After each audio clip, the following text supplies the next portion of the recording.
is my full suspension mountain bike. It is steel. It cost $590, and I love it.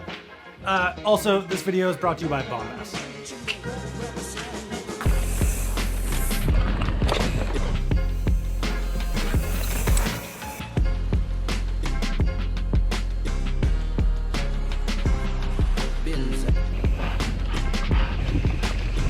And this one.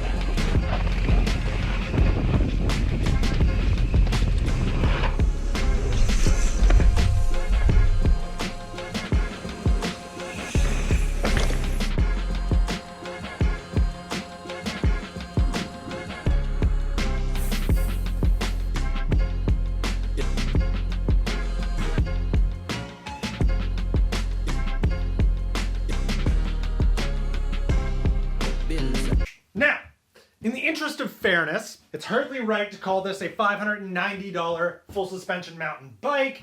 It is a $590 full suspension mountain bike frame.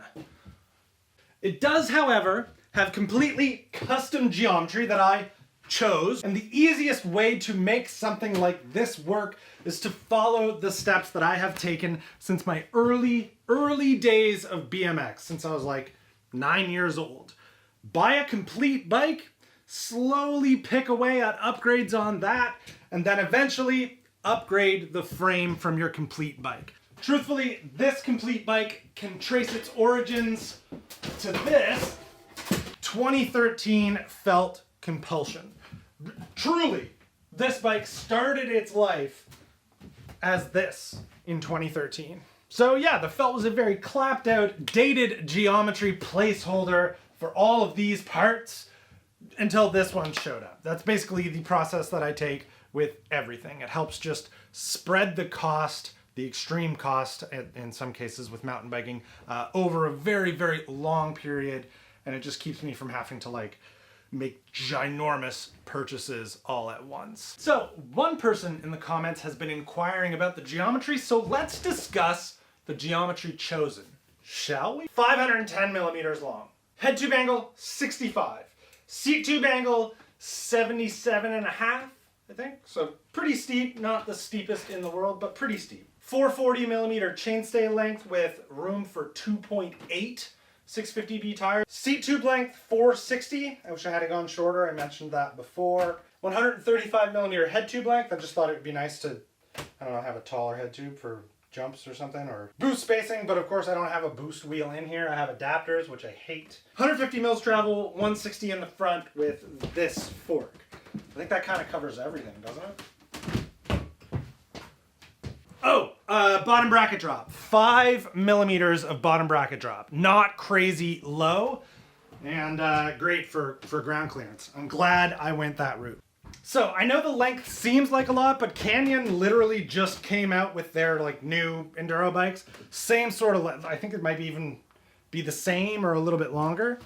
The longer reach with that like tall head tube has kind of been the most comfortable heavy bike that I've done like a sustained climb on. The only thing that makes the climbs on this thing more comfortable beyond the extra reach is wearing a pair of Bombas socks in my shoes, because they're made from the most comfortable materials that Bombas can source. Now, descending that length and the 65-degree head tube angle, along with the longer chainstays, I must admit, does a really good job of masking all of my really bad mistakes. Bad line choices, everything. You feel the rear wheel come up, doesn't matter. There is literally a front wheel all the way out in Alabama to keep you from going over the bars. It is really confidence inspiring. You feel very, very secure on it while making mistakes. And I do make a lot of mistakes. And providing that feeling of secureness to the feet portion of a ride, well, that's Bombas. They put a honeycomb technology in the midsole of a foot, keeping it tighter, holding it in place, and keeping it feeling secure. And then just the marginal bottom bracket drop that I spec this with, 5 millimeters, is nice. Like, it keeps the bottom bracket height and the pedals high enough for any of the technical trails we have around that I can actually sort of pedal through and not have to like, especially when this is at 30% sag, it probably brings the bottom bracket down to like, I bet it drops the bottom bracket down like 25 mils when it's at sag. So if I had to spec the bike even lower with these 650B wheels, I bet the pedals would be like on the ground. It would just be a hateful thing to ride anywhere but a bike park. Which, conveniently enough, the exact same thing can be said about Bombas socks. You could take them to a bike park. You could go trail riding. You could road ride in them. You could run. There's so much that you could be doing in these very secure, very comfortable Bombas socks. A pair of these kind of feels like getting a new frame one day. Metaphorically, that is. And with Bombas, because they're sponsoring this, I can offer you 20% off a purchase there using code SPIN20 at checkout, and they donate a pair of socks to a community in need for every pair sold. So head to Bombas and get yourself some socks. And then the last piece of geometry discussion, the chainstay length at 440 mils. I feel like it makes the bike feel quite stable, but I don't notice, like, I can't manual anyway, so I don't find it does anything to negatively affect the playfulness of the bike. Like, the bike's so long that it does take a little bit of extra effort to pull up the front end anyway, that I don't know that, like, trying to get this down to 425 would feel all that different. Maybe it would, I don't know. But I like, the only thing that I kind of wish I could change is the seat tube length. That's it. And it's mostly for aesthetics, honestly, because the seat goes down plenty low. I think I would like to have this top tube like here, almost. Just because I think it would look cooler to have really, really, really, really low standover. That's literally probably the only thing I would change if I was to do it again. So I'm trying to think of like any other questions that could come up. I'd like to address them in this video so that you have an answer and I won't have to make another one, even though I love making them. I'd like to just give you all the information that you kind of want. So I'm thinking, like, why steel? Why would you go with a steel full suspension bike over, say, the sleeker looking aluminum or carbon bikes? And it literally is because of my love of BMX. I like absolutely adore the way BMXs look. Like, for me to get a similar look in a mountain bike package, to me was like, I have to have that. So when I found out that Merino existed from someone in the comments, like, I'm sorry, I can't remember your name, and that they were this price, I was like, that I can do.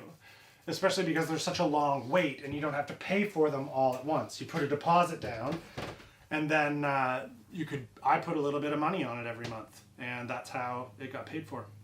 So I ended up spending about a third of what I would with, say, Ferrum, or a sixth of what I would pay for a Starling, and I didn't have to pay for it all at once. Next thing I'm going to address, and I'm not going to address it really well, is does the steel full suspension feel any different than an aluminum or a carbon one?